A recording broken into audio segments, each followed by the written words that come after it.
It's just chill bumps. You see that when somebody tells you to do that. Yeah, that's scary. It's not the situation or the place. We're definitely sending in. our thoughts and prayers to everybody in that whole region. Yeah, and as the daylight comes, we're only going to start to really see some of those damaged videos since it was late last night that we saw landfall. So what you see here, tropical storm Helene. So the system has weakened, but still very strong. 70-mile-per-hour winds, gusts still at hurricane force, 90 miles per hour. Remember, Category 1 starts at 94 miles per hour. So still a very strong tropical storm, as this is now just off to the south and east of Atlanta, Georgia. Heavy rainfall there into the Appalachian Mountains and portions of South Carolina, North Carolina.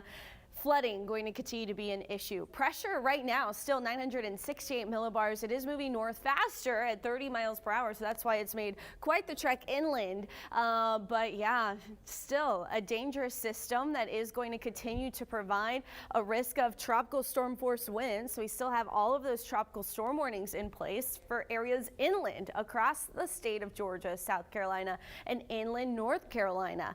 Another problem Helene is going to cause is severe weather. So as the storm continues to move north today, it's going to tap into the Atlantic waters and produce some strong to severe thunderstorms with tornadoes possible across that area.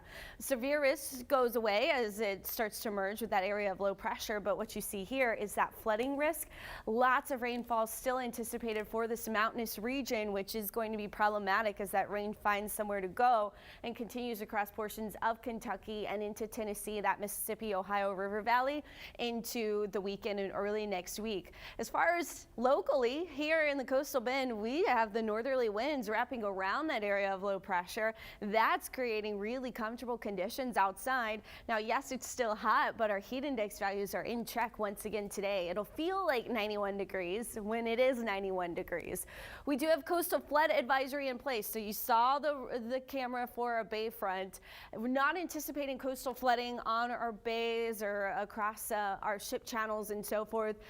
But along the beach, we are seeing some flooding. I just checked out the Whitecap entrance there on Padre Island, and water is coming up to that entrance, that kind of circle entrance there where there is the city camera. So we do have some coastal flooding taking place right now there at Whitecap. Bob Hall Pier high tide times are overnight, so the tide should be falling throughout the day today. It was 3:09 a.m. this morning. The tide is expected to be a little lower, but still running high on Saturday morning. Then Sunday morning, it starts to lower back under at least 2 feet of inundation. So for our marine forecast, we've got 6-foot waves out at the buoys, period of 12 seconds. So still issuing that alert for minor coastal flooding and the rip current risk because that period is so long. Wave action still anticipated to be around 2 to 4 feet throughout the day today, falling into the weekend though. Something else I want to point out though, watch this wave forecast. We start to see wave action picking back up late next week. So the second half of next week, yes, there's another chance of possible development there into the Caribbean and possibly the Gulf of Mexico that we will be watching.